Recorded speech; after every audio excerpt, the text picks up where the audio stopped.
Welcome back to beauty and fitness. आज का हमारा टॉपिक है skin tags, moles and warts के बारे में हम बात करेंगे। अभी हमें ज्वाइन किया है डॉक्टर रेहान बदर ने एंड डॉक्टर बतूल ने।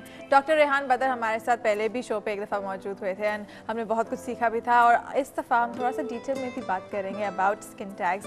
तो hello, welcome to our show doctor Batool and doctor Rehan. तो पहले मैं शुरू करूँगी कि स्किन टैग्स होते क्या हैं और what is the difference between them and other ये जो मोल्स और वार्ट्स वगैरह होते हैं। बेसिकली जो स्किन टैग्स होते हैं वो आउटर जो है उसकी कवरिंग होती है, बेसिकली आउट पाउचिंग होती है।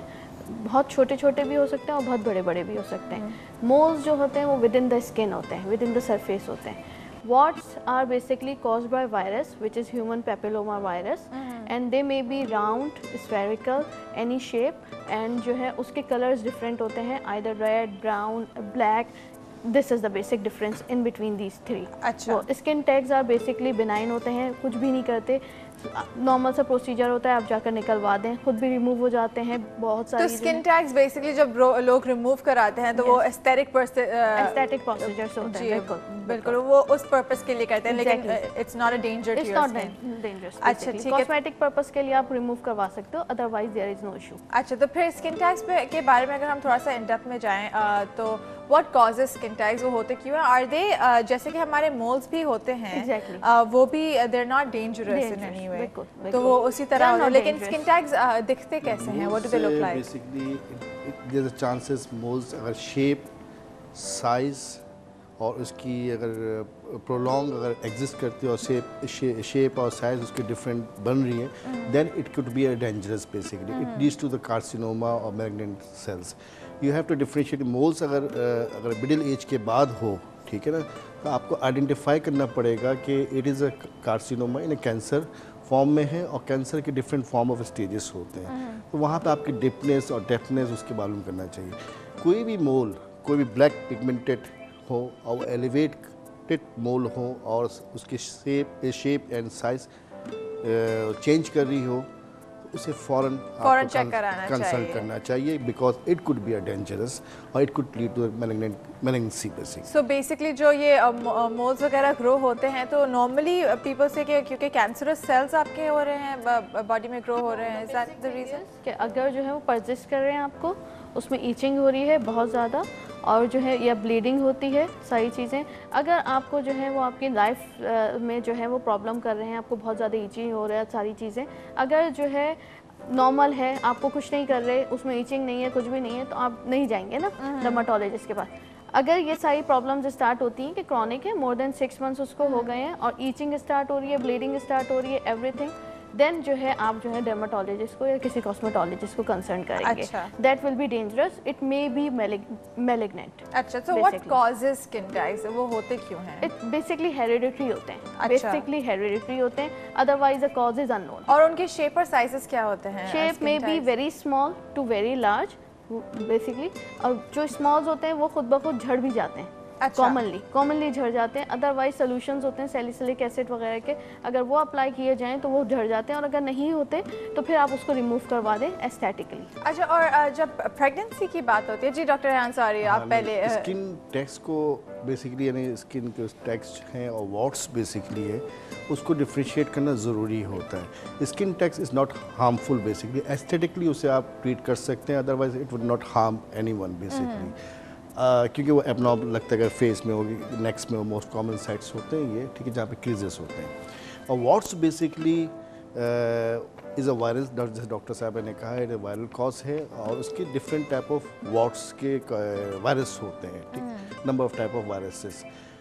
उसमें वार्ट्स जो है basically it can be in the face, it can be in the hand, sole, palm, anywhere. और वार्ट्स के नंबर ऑफ टाइप्स भी होते हैं, जिसमें प्लेन वार्ट्स हैं, कॉमन वार्ट्स हैं, वेरिसाई हैं, मोज़ेक वार्ट्स हैं, एंड एनोजेनिटल वार्ट्स होते हैं, जो सेक्सुअल ऑर्गन्स पार्ट्स पे मेल एंड फीमेल बोथ को अफेक्ट करते हैं। अगर सेक्सुअल ऑर्गन्स पार्ट्स में अगर हैं वो, तो it's a most important for females and male both के, उसमें ख़ास डेंजरस होते हैं जो 60 ह्यूमन पेपिलोमा वायरस होते हैं, HPV 16 and 18 basically, it is lead to the cancer, basically cervical cancer या वल्वुलर कैंसर को लीड कर सकते हैं। इसलिए उसको आपको एवोलेट कराना मस्ट है, अगर वार्ट्स इन हिडन पार्ट्स में हो अगर। अच्छा। तो और अगर वॉर्ट्स आपकी जो ओपन एरियाज में हो, जैसे कि आपके हाथों पे हो, तो फिर? अच्छा, इसमें what's are most common incidents जो होते हैं यंग्स अडल्ट में होते हैं, कॉमनली तौर पे जो देखते हैं 12 to 16 ईयर्स एज के जो यंग्स होते हैं उनमें ज़्यादा इंसिडेंस है रिकॉर्डेड, यानी 10% इंसिडेंस एनुअली इसकी इंक्रीज कर 10 to 25% इंसिडेंस जो है बेसिकली इंक्रीज करती है इन डर्मेटोलॉजी ओपीडी प्रैक्टिस के अंदर यंग्स के अंदर। इफ़ मिडिल एज हो, ठीक है, और उनमें वार्ड्स हो, उस कंडीशन में मिडिल एज पर्सन को बेसिकली वार्ड्स हो जाए तो उसको फ़ौरन कंसल्ट करना चाहिए डॉक्टर से, कि उसे डिफ्रेंशिएट करने के लिए कार्सिनोमा से डिफ्रेंशिएट करना ज़रूरी होता है, खासतौर पर स्क्विमस सेल कार्सिनोमा होता है, उससे डिफ्रेंशिएट करना चाहिए। अच्छा, और ये डिफ्रेंशिएट आप खुद करना थोड़ा डिफिकल्ट हो जाता है, तो आपको ज़रूरी डॉक्टर के पास जाना पड़ेगा। और बायोप्सी पे कंफर्मेशन होगी कि which type of cells are there, अच्छा, आइदर नॉर्मल सेल्स हैं या कैंसरस सेल्स हैं। बेसिकली बायोप्सी पे जो है वो डिफरेंशिएशन होती है उसकी। अच्छा, तो एस्थेटिक पर्पस के sorry, I wanted to talk about pregnancy, कि प्रेगनेंसी के दौरान भी स्किन टैग्स हो जाते हैं, ये क्यों होते हैं? Because of the weight gain, because hormonal changes and hormonal changes. अगर आप प्रेग्नेंट ना भी हो और अगर आप वेट गेन कर रहे हैं तो उससे भी होता है? Because of the abnormal hormonal balance in females, the weight gain is there, that's why this is the most common cause. अच्छा, तो वेट गेन में मतलब ऐसा क्या होता है कि you have to it's all your hormones, all the hormones basically.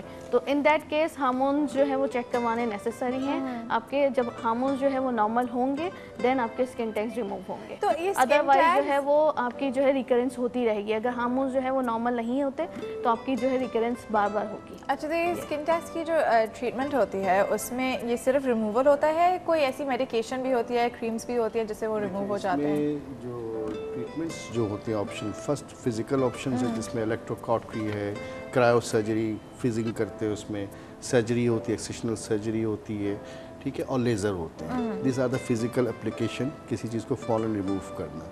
Then chemical form में होते हैं, इसमें different type of topical application, salicylic acid, podophyllin, number of things होते हैं इसमें, depend on condition in stage.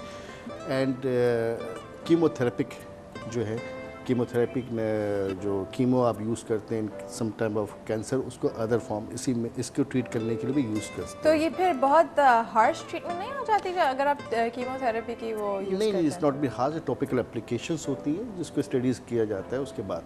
अच्छा, इसमें बेसिकली जो आपके ये एवलुएट करना, आपको फर्स्ट जो है ना कॉज और इसके एजेस और ये एवलुएट करना ज़रूरी होती है, ख़ास तौर पे जैसे कि इम्यूनोसप्रेस पेशेंट है अगर, ठीक है, जिसकी इम्यूनिटी नहीं है, एड्स का पेशेंट है, HIV है या हेपेटाइटिस पेशेंट्स है या ये किडनी ट्रांसप्लांट के पेशेंट्स है, उनके अंदर अगर ये चीज़ किसी किस्म की एग्जिस्ट करती है then you have to be think about के इसको। Treatment is decided on the cause and the severity of the disease, right? But by either tags, warts, moles, whatever. The treatment is decided on the severity of them, on the right. severity.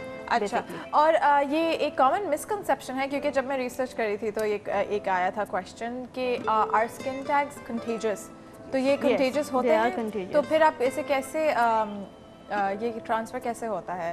Through virus, through a virus. इसमें basically जो most common reason जो है cause करने के, sharing आप करते हैं, जैसे कि आप स्विमिंग पूल्स हैं या आपके ब्लेड्स जो यहाँ पे कॉमनली आप शेविंग कराते हैं या कोई भी कॉम्ब यूज़ करते हैं हेयर ड्रेसिंग के पास या सैलून्स में, कहीं पे भी टॉवल करते हैं, कम्युनिटी जहाँ पे सेटअप आप फ्रीक्वेंट बावल यानी टॉयलेट यूज़ करते हैं, बेसिकली उस जगह से आपके बेसिकली ट्रांसफरेंस होने के चांसेस होते हैं। इसलिए ज़्यादातर आपको इन चीज़ों का हाइजीन का केयर करना is a very important part for prevention basically. तो इसमें जहाँ पे कम्युनिटी सेटअप है, जहाँ पे आप पब्लिक टॉयलेट्स या पब्लिक पूल, स्विमिंग पूल्स आप यूज़ कर रहे हैं, क्योंकि आपको नहीं पता। अच्छा, repeated trauma is most important also, कि स्प्रेड आउट करते हैं। अगर एक लोकेशन में आपकी कोई वार्ड्स है अगर कहीं पे, there a chances it can spread to number of area और मल्टीप्लाई हो सकते हैं रिपीटेड ट्रॉमा की वजह से। Alright, so on that note हम लेंगे एक छोटी सी ब्रेक। आप कहीं मत जाइएगा। Doctor Rehan and doctor Batool will be right back with beauty and fitness. अभी हमें बहुत सारी बातें करनी है, डोंट गो एनीवेयर।